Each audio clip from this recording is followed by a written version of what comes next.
कराड व त्याच्या साथीदारांच्या विरोधात शिवसेनेचे जोडो मारो आंदोलन व फाशीची मागणी. मस्साजोगचे सरपंच संतोष देशमुख यांना अमानुषपणे मारहाण करून क्रूर हत्या करण्यात आल्याबाबत त्यांचे फोटो व व्हिडिओ गेल्या 2 दिवसापूर्वी समाज माध्यमात समोर व्हायरल झाले. त्याबाबत उपमुख्यमंत्री एकनाथ शिंदे यांच्या आदेशाने महाराष्ट्रभर शिवसेनेचे निषेध आंदोलन सुरू असून आज साक्रीत शिवसेना कार्यालय पासून मोर्चा काढत गोल्डी परिसराजवळ वाल्मिक कराड व त्यांच्या साथीदारांविरोधात शिवसेनेच्या कार्यकर्त्यांनी संतप्त निदर्शने केली. या आंदोलनात वाल्मिक कराड याचे पोस्टरला जोडे मारो आंदोलन करत पोस्टर जाळून निषेध व्यक्त करण्यात आला. तसेच त्याला कठोर शासन द्यावे आणि फाशीची शिक्षा व्हावी अशी मागणी शिवसेनेच्या वतीने करण्यात आली. या आंदोलनात शिवसेनेचे उपजिल्हा प्रमुख राजधर देसले, विधानसभा संघटक संभाजी अहिराव, तालुका प्रमुख पंकज दादा मराठे, तालुका प्रमुख अमोल सोनवणे, आदिवासी आघाडी तालुका प्रमुख गोविंदा सोनवणे, युवा सेना तालुका प्रमुख अजय सोनवणे, साक्री शहर प्रमुख राहुल भोसले, माजी नगरसेवक गणेश सूर्यवंशी, माजी नगरसेवक बाळा शिंदे, सुरेश सोनवणे, संदीप शेवाळे, उदय माळी, चंदू गवंदे, रोहित दैते, नितीन ठाकरे, चेतन सोनवणे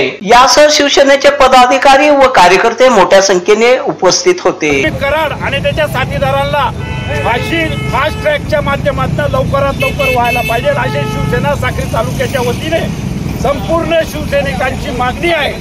त्याचबरोबर शिवसेनेचे जिल्हा प्रमुख आदरणीय तुळशीराम डॉक्टर साहेब यांच्या माध्यमातून आणि संपूर्ण शिवसैनिकांच्या माध्यमातून लवकरात लवकर त्या परिवाराला न्याय मिळावा आणि जे असे दहशत पसरवता फक्त बीड मध्येच नाही तर पूर्ण महाराष्ट्रभर अशा सर्व गुंडगिरीला आळा बसायला पाहिजे.